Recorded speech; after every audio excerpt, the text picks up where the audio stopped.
Today I wanted to do a tutorial on how to play the Minuet in G minor number 8 from the book First Lessons in Bach. Now there's a little bit of an interesting discrepancy here with this book as well as with the piece itself. Now this is the second minuet from the suite number 822, in which there are actually 3 minuets that are chained together, and this one is actually the second minuet in that suite. And so, but in this book it's actually the third minuet from that suite, and it appears third in the book because number 6 is the first minuet from the suite, number 7 in this book is the third minuet in the suite, and then number 8, which is the one we're working on today, is the second minuet of the suite, but they have them out of order in the book.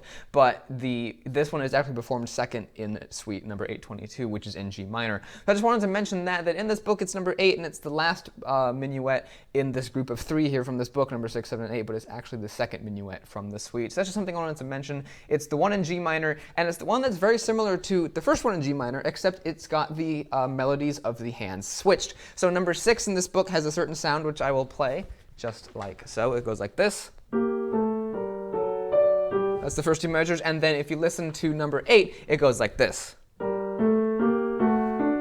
So it takes the melody that was in the right hand and puts it in the left hand, and it takes the melody that was in the left hand and puts it in the right hand, which is actually absolutely genius. And it's amazing that the song still works and it still makes sense, you know, harmonically and just musically. It still makes sense when you swap the melodies, which I think is pretty cool. But it does kind of lend to an interesting challenge with this piece, because in some parts of the song, your hands are very close together, and the fingering that's written in this book doesn't help that. So I changed the fingering just a little bit to make it a lot easier to play a couple of these sections. So I'll show you that, and I'll talk about that, and then I'll also show you on the keyboard what notes to put your fingers on and how to play it.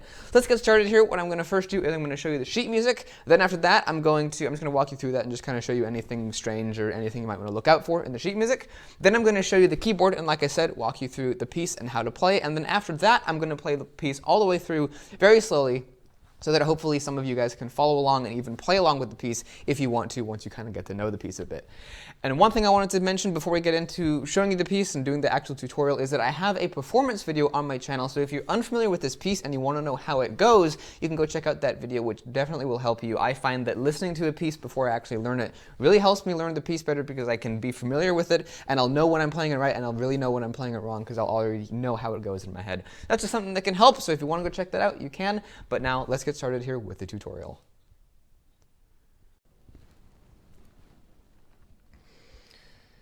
So let's take a look here at the first couple of lines here of this minuet. As you can see here, the subtitle here says, a study in tone values, the lower part to be slightly more prominent than the upper, and then also says to compare with number 6. Now, as I said, number 6 was kind of this, the inverse of number 8 here. Number 6 has this melody in the left hand played with the right hand, and it has this melody that's here played with the right hand, but in the number 6, this melody is played with the left hand. So the melody lines are reversed, and basically what we're doing here in number 8 is we're playing the same melody line, and we're emphasizing the same melody line, but we're playing it an octave lower in the left hand. So that's why it says here to emphasize the lower part more than the upper part. So it's a bit of an exercise in making your left hand play louder than your right hand, and making your right hand play a little bit quieter than the left hand. Whereas in most pieces, as well as number 6, this one's inverse, you want to be playing the right hand a little bit louder than the left hand to emphasize this same melody line.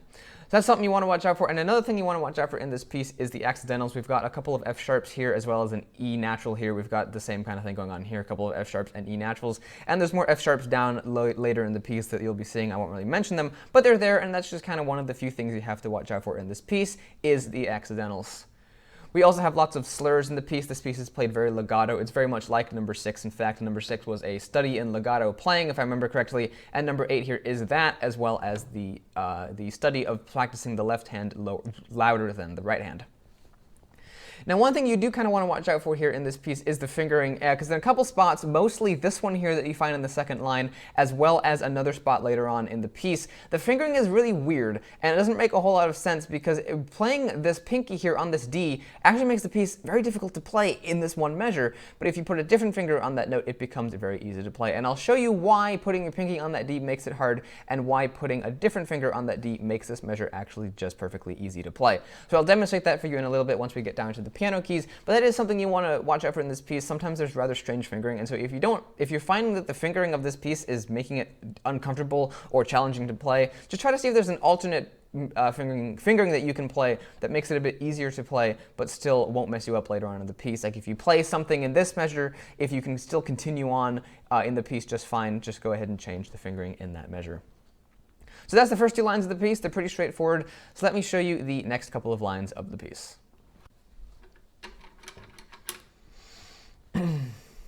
So let's take a look here at the third and the fourth lines of the piece. As you can see, we now have a couple of different lines here. And everything in this, in these couple of lines is really rather straightforward. The whole piece really is rather simple. It's just that fingering in a couple of measures. This one here as well, as you can see, is just like that measure we talked about, which actually is just up here. That's where the other measure was that had that pinky on the D. And here you can also see that we have the pinky in the right hand playing on that D note, and that would make this little passage to be rather challenging to play. But again, I'll demonstrate why it's rather challenging to play with that fingering and a different fingering that you can use to make it a lot easier to play in just a bit here. Another thing you want to watch out for here is these couple of measures right here that have what appear to be staccato notes, but with a second small slur over the three notes. Now this is actually a different type of staccato. Staccato means to play the notes very briefly and very disconnected sounding, but this is a different type of staccato, and it's actually called portato. And basically what it means is you kind of want to add a little bit of space in between the notes, but you don't want to make them sound too disconnected. They want to sound disconnected, but not as disconnected as staccato. Portato is kind of like a more mild, more gentle version of staccato, and that's how you want to think about playing these 6 notes here in the left hand. So that's just something you want to watch out for. These aren't technically staccato, they're a variant of staccato known as portato, and they're played slightly different. Now on piano, the difference between the different types of staccato, like portato and regular staccato, are actually very subtle, and most people wouldn't be able to tell. But on historic keyboard instruments like a clavichord or a harpsichord, particularly a harpsichord, playing the different types of staccato actually can be heard. So it's kind of interesting that on a piano, the effect of the different types of staccato kind of disappears, but on a historic keyboard instrument, you can hear a difference.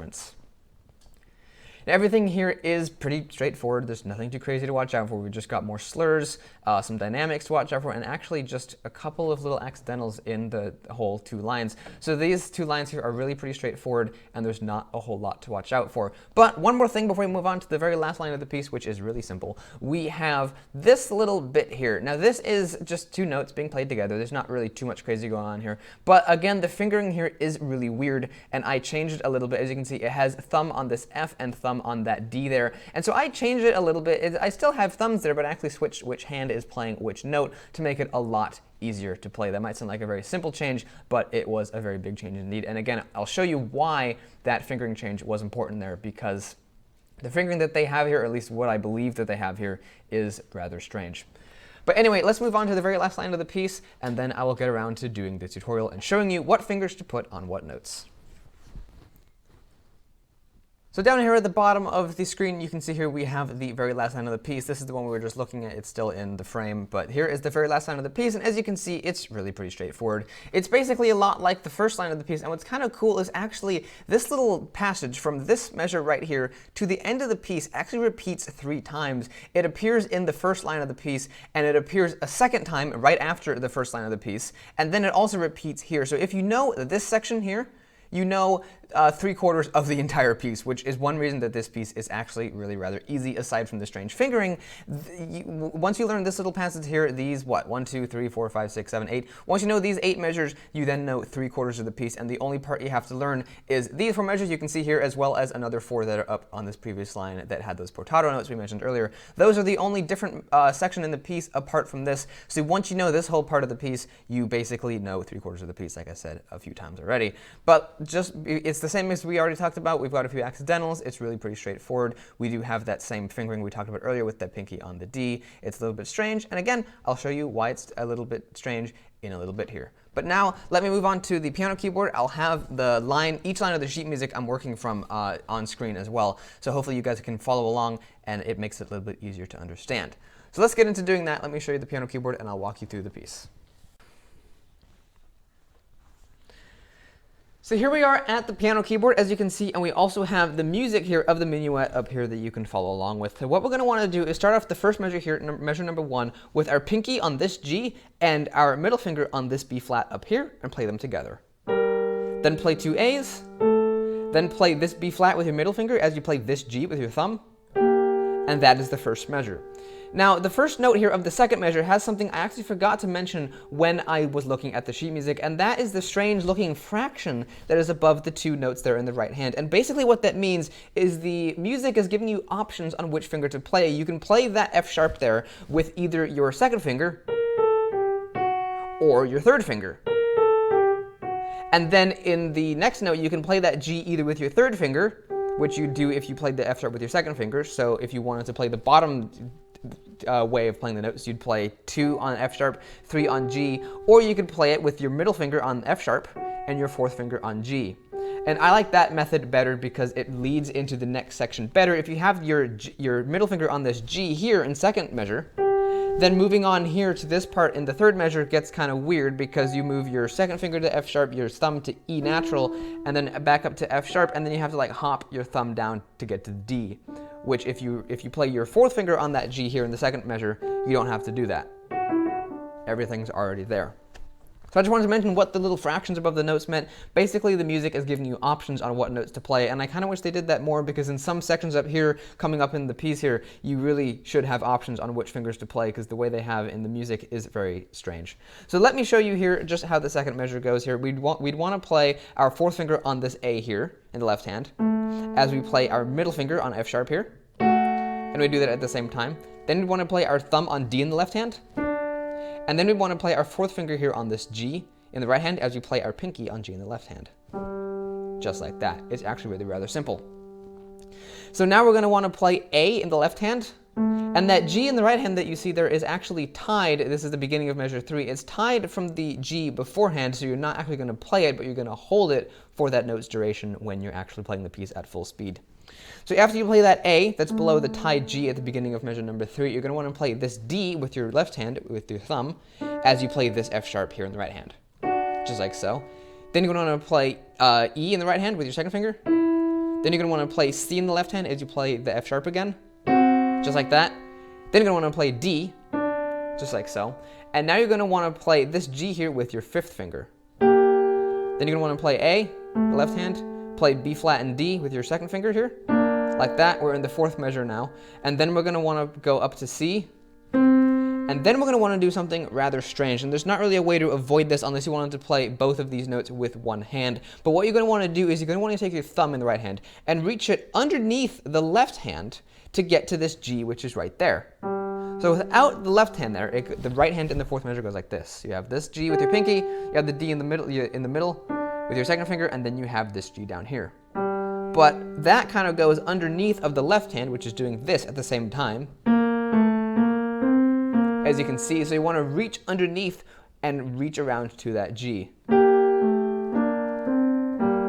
Just like that. And you're going to need to know how to get to that G by feeling it. You're going to need to know exactly where it is and just reach underneath without looking at it and just know how far your thumb needs to go under to get to that G. Now, of course, when you're practicing on the piece, you can try to do that and be, okay, is that where my thumb is? Yes, it is. That's where I need to be. And then you can play the G. And so if you were practicing and you're practicing on getting that stretch, if you don't reach far enough, you'll have the A instead. And if you reach too far, which I don't even know if is possible, yeah, that's difficult, but you could theoretically reach too far and hit the F instead. But what you're going to want to do is land on that G there with your thumb underneath of the left hand, which is kind of strange, but there's not really a way to work around that unless you wanted to do something like this and play it just with your left hand. But again, one melody is for the right hand and one melody is for the left hand. And so you're really going to want to keep those melodies separate and play each one with each hand as much as possible. Just like that. And play the G underneath the left hand with your right hand thumb. So it might take a bit of practice to get used to, but once you do get used to it, you'll find that it's really not that difficult at all. And it's also a good thing to get used to because just knowing what notes are going to be available at a certain stretch, it can be very, very helpful with playing the piano because you won't always have to be looking at your hands to make sure you're playing the right notes. So let's move on here to measure number 5, which we're going to want to start off with our pinky on this G here in the left hand as we play this B flat with our middle finger up here. And this is going to be just like that first measure there.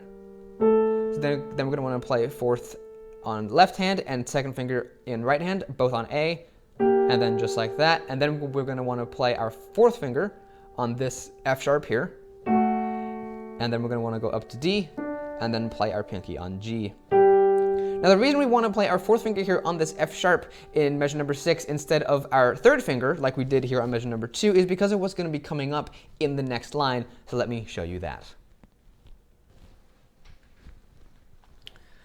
So now here is the second line of the piece here. We're going to want to start off with measure number 7. And what we're going to want to do there is we're going to want to play our thumb here on this A in the left hand as we play our thumb on this C here. Now this is the measure where we have a bit of a strange thing going on with the fingering. So in the left hand, I left it just the way the sheet music has it, where we play our middle finger on this B flat, and then we walk down the scale. We go back to thumb on A, and we just walk down the scale.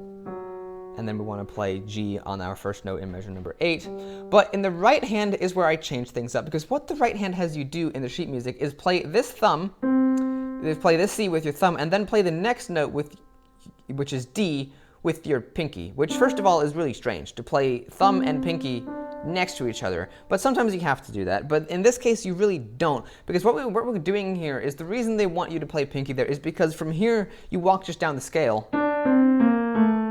And they figured it'd be easier to do it like that, with pinky, 4, 3, 2, 1, just like so. And normally they would be right, and that is the easiest way to walk down a set of 5 notes on the keyboard. Just start off with your pinky and just go right down the scale. But the reason it's more difficult here is because of what the left hand is doing and where the left hand is. As you might know, the left hand was here on this B flat as you play this D with your pinky, and if you play that D with your pinky, look at how your hands kind of just mush together. They have to mush together. And they're just uncomfortably close to each other that whole time. And then you end up with thumb on the G here in the 8th measure. So if you play that, your pinky on that D there, it just feels weird. You're cramped, you're smushed together, and you don't have to do it that way. So what I did instead was I played thumb on the G, some thumb on the C and the A like before, but instead I went to our third finger on this D, which as you can see leaves a lot more space between our hands. And then on this B flat here in the right hand, I crossed the middle finger over, like so. We still have plenty of space between our hands. And we walk down, and then in measure number 8, we land with our thumbs on G, which is just like what the sheet music says. And so then we kind of reset back to what the sheet music says, and we're perfectly good to go. So I just made that change there. I played a middle finger there on that D instead of the pinky, like that, instead of this, what the sheet music has, which I think you will agree with me is a lot easier. Now you can also play a second finger there on that B flat there if you want to. It really doesn't matter. You can do your middle finger, or you can do your second finger there. It really doesn't matter. They both work just fine. But this is the fingering I used in the right hand. Third finger, thumb, third finger, second finger, and then thumb on the G there in the left hand. So that's in measure number 8. And then what we're going to want to do at the end of measure number 8 is jump down to the low G. And then we're ready to move on into the rest of the piece. Now, I did mention earlier that the reason you'd want to do our fourth finger on F sharp in measure number 6 and our pinky on the G at the end of measure number 6 is because of what was happening here. And that's because from this G to this C in the beginning of measure number 7 is a bit of an easier stretch to do from your pinky to your thumb rather than do it with your fourth finger. Now, you could totally do it with your fourth finger, but I kind of liked to use a different fingering for measure number 6 than I did in measure number 2 for a couple of reasons. First of all, it kind of helps differentiate measure number 6 from measure number 2, because otherwise they're exactly the same. And doing a different fingering in measure number 6 kind of indicates to me, okay, I'm going to be doing something different after this measure. We're moving on into a different section of the piece. So instead of just playing like this, and then possibly, if you were doing it from memory, being confused as to what to play after this, because you're playing the same fingering for both measures, if you play a different fingering for measure number 6, like this, here's measure number 6, you play the fourth finger here on this F sharp, then you'll know, okay, I'm ready to go on to measure number 7, which is that one that we just talked about. So that's just something I wanted to mention there. Measure number 6 is off screen, but I just wanted to mention there why you wanted to do a different fingering in measure number 6 than you did in measure number 2. And it's kind of because of what comes up here in measure number 7, because reaching down from G with your thumb, as opposed to reaching down from your fourth finger with your thumb, it's just a little bit easier. It's a little more natural. If you told somebody to play a fifth on the piano, they would default most likely to playing it with their first finger and their fifth finger.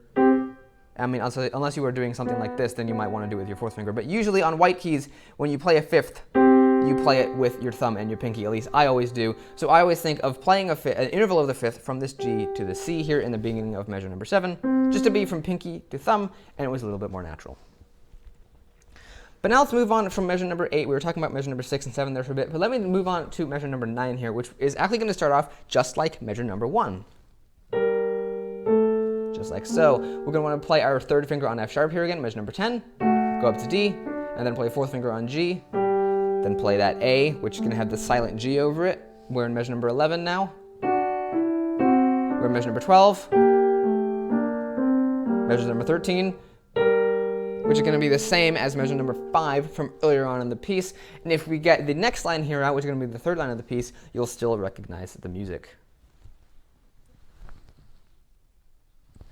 So here we have the third line of the piece, and as you can see, these two measures might look a little bit familiar to you, and that's because this section of the piece is repeating. The last couple of measures I just played have repeated from earlier on in the piece, and these two as well, all the way up until here. These three measures are actually a repeat of earlier on in the piece. This measure is the same as measure number 6, and this one is the same as measure number 7. So now you can kind of see what I was talking about there earlier with the fourth finger and the fifth finger pattern. If we are in measure number 14 here, and we play a different fingering than we did before, we want to play our fourth finger on A in the left hand here too.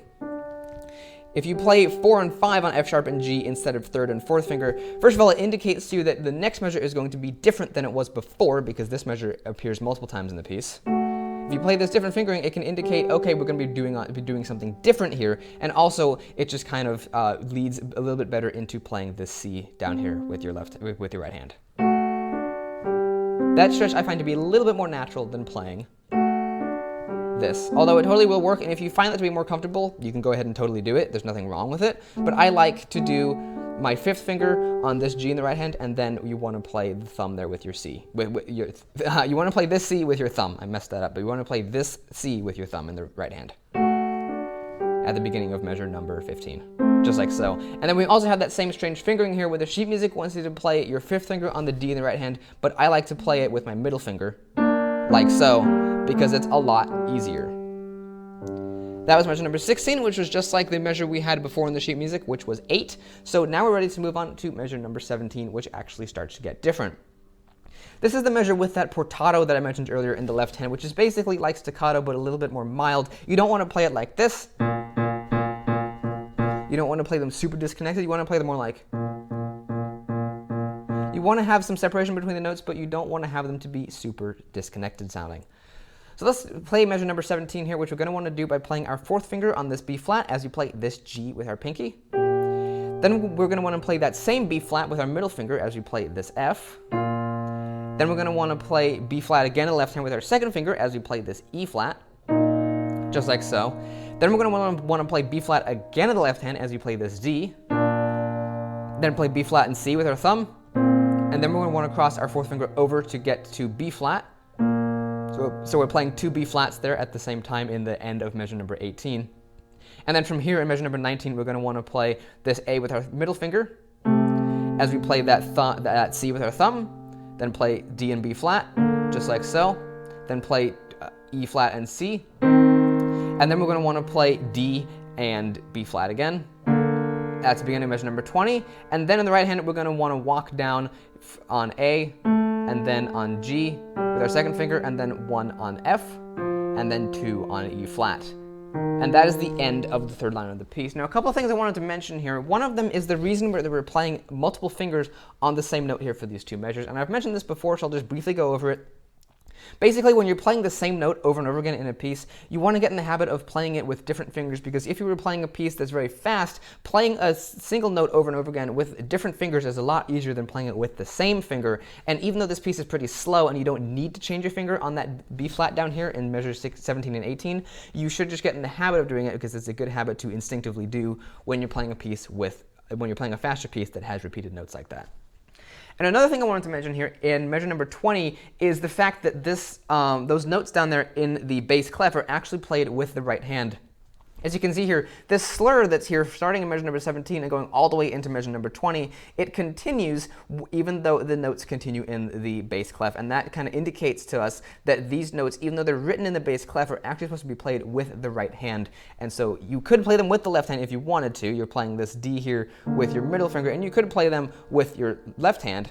But another thing that will indicate to you that you probably shouldn't be playing that with your left hand is the unnecessary fingering there, because if you were playing that with your left hand and you want to play your thumb on that A, and you want to play your second finger on that G, you don't need to play your thumb again on that F. You can just play your third finger and then your fourth finger, and then the next note in the piece is a D, which you could play with your pinky. So that kind of strange fingering there can indicate maybe I shouldn't be playing this with my left hand, instead I should be playing with my right hand. And indeed, if we look at those same notes with our right hand, if we want to play the A there with our middle finger, want to play the G with our second finger, now we need to play it on the F there. There's really no other finger that we could do without doing something really weird like crossing our middle finger over our second finger, which I don't think is really ever done. So we'd want to play that F with our second finger and then cross our second finger over our thumb, which is quite common to get to that E flat down here. So these notes here in the left hand, in the bass clef, are played with the right hand instead of the left hand. That's just something I wanted to mention there just a little bit. So that measure number 20, again, goes like this, starting at the beginning, and then we want to play our middle finger on A. Hold this D the entire time, and we're going to want to play that with our middle finger there instead of our fourth finger like I landed it on.